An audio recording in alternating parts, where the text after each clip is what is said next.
From New York, Late Night Show with Spike Siddiqui. Bismillah ar-Rahman ar-Rahim. Assalamu alaikum and welcome to the show. साहिबों, Pakistan में students ने एहतजाज शुरू कर दिया है मौजूदा हुकूमत के खिलाफ। अब क्या आसिम मुनीर स्टूडेंट्स को भी वैसे ही हलाक करेंगे, कत्ल करवाएंगे जैसे एक अभी टीपीएल के लोगों को, एक सियासी पार्टी के नौजवानों को कत्ल कराया था, या जैसे 22 नवंबर को इस्लामाबाद में पीटीआई के कारकुनों को कत्ल कराया था? क्या स्टूडेंट्स के खून से भी होली खेलेंगे? क्या करेंगे ये? क्योंकि स्टूडेंट्स अब सामने आ गए हैं और अब ये जोर बढ़ता जाएगा। देखिए साहब, हकीकत ये है कि जब स्टूडेंट सामने आ जाएं और वो किसी जर्नल से जाकर ये कह दें कि enough is enough, stop it now, इसको रोक दीजिए, तो बड़े से बड़ा जर्नल जो है वो ठिठक के रह जाता है। इसकी वजह क्या है? दुनिया के जितने रेवोल्यूशन हैं आप देखिए, उनमें स्टूडेंट्स का किरदार देखिए, वही आगाज भी अक्सर करते हैं। आप टीवी को कंट्रोल कर सकते हैं, सहाफियों को खरीद सकते हैं, बेज़मीर सियासतदानों को खरीद सकते हैं, आप स्टूडेंट्स को नहीं खरीद सकते। क्यों? उनको ना अपने प्लॉट्स की फिक्र है, ना उनको अपनी जो है ओहदे की फिक्र है, उनको ऐसी कोई फिक्र नहीं है। उनको फिक्र है अपने फ्यूचर की और अपने मुल्क के फ्यूचर की। जाके तारीख देख लीजिए, उसमें सारी आपको ये मिसालें मिलेंगी कि स्टूडेंट्स ने कितना एक्टिव किरदार अदा किया। अच्छा, अब यहाँ पे एक चीज़ है जिस पे गौर कीजिए कि अभी तक सोसाइटी जो थी वो काफ़ी खामोश थी, और वो इस वजह से खामोश थी कि उसको एक जंप स्टार्ट चाहिए था, जो अब स्टूडेंट्स फराहम कर रहे हैं। वो सड़कों पर आ रहे हैं, वो खामोशी स्टूडेंट्स ने तोड़ दी।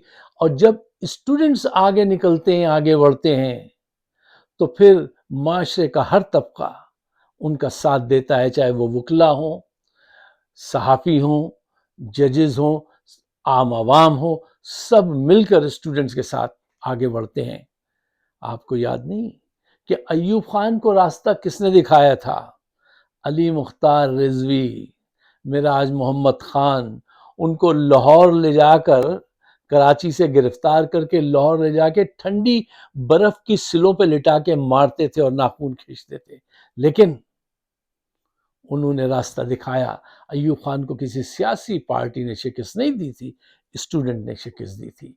अमेरिका में वियतनाम की वॉर स्टॉप कराने में, रुकवाने में स्टूडेंट्स का बहुत नुमाया किरदार था। तो ये वक्त आ गया है कि अब ये होश के नाखून लें, और अगर इन्होंने अब स्टूडेंट्स के भी खून से होली खेलने की कोशिश की तो वही डिसाइसिव लम्हात होंगे। जर्नलों को चाहिए कि अब वो अपनी आंखें खोल लें, क्योंकि अब तुम्हारे सामने गंदापुर नहीं खड़ा है, आधा तीतर आधा बटेर, इधर भी और उधर भी, जो ड्राइंग रूम में बैठ के सियासत करता था। तुम्हारे सामने सुहेल आफरीदी खड़ा है, जो ये जानता है कि इनकलाब ड्राइंग रूम से नहीं, क्लास रूम से शुरू होता है, और उसने वहाँ से उसकी इब्तिदा कर दी है। मेरे चंद पॉइंट्स हैं, इनको जहन में रखिएगा, इसको दोस्तों के साथ डिस्कस भी कीजिएगा ताकि नौजवानों की हिम्मत बढ़े। पॉइंट नंबर 1, देखिए, यूथ की एनर्जी जो होती है वो आर्मी की एनर्जी से भी ज़्यादा होती है, याद रखिए इस बात को। पॉइंट नंबर 2, स्टूडेंट्स जब उठते हैं तो डिक्टेटर बैठ जाता है, उसको बैठना ही पड़ता है। इसकी तारीख में बहुत सारी मिसालें मौजूद हैं। पॉइंट नंबर 3, उस कौम को कोई नहीं हरा सकता जिसका नौजवान बेदार हो जाए। उस कौम को कोई नहीं हरा सकता जिसका नौजवान बेदार हो जाए। और पॉइंट नंबर 4, आप तारीख के औराख पलट के देखिए, सारे इनकलाब जो हैं वो नौजवानों से ही शुरू होते हैं। और आज इमरान खान के साथ پورے ملک کے نوجوان یک زبان ہو کے اس کے ساتھ موجود ہیں۔ آج آپ نے دیکھا بلوچستان میں، وہاں کا نوجوان کہتا ہے اگر ہم کسی پہ بلیف کرتے ہیں تو صرف لیڈر مانتے ہیں تو عمران خان کو۔ کسی میں یہ ہمت ہے، کسی سیاسی جماعت میں، کہ وہ بلوچستان میں جا کر ایسی ریلی نکالے اور وہاں کے لوگ اس کو اس درجہ پسند کرتے ہوں؟ پاکستان کو جوڑے رکھتا ہے، جوڑنے کا کام کون کرتا ہے؟ عمران خان۔ اور اس کے نوجوانوں کے ساتھ اگر تم نے خون کی ہولی کھیلی تو پھر وہ بھی تمہارے ساتھ ہولی کھیلیں گے۔ سوچ لیجئے، بار بار سوچئے، ایک بار نہیں بار بار سوچئے۔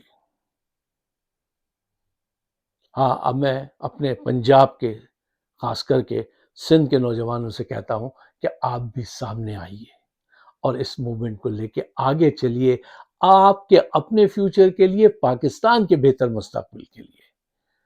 صاحبوں، اگر آپ کو میری بات سمجھ میں آتی ہے تو اس کو شیئر ضرور کیجئے اور مجھے اپنے خیالات سے نوازیے گا۔ آپ سب کا بہت بہت شکریہ۔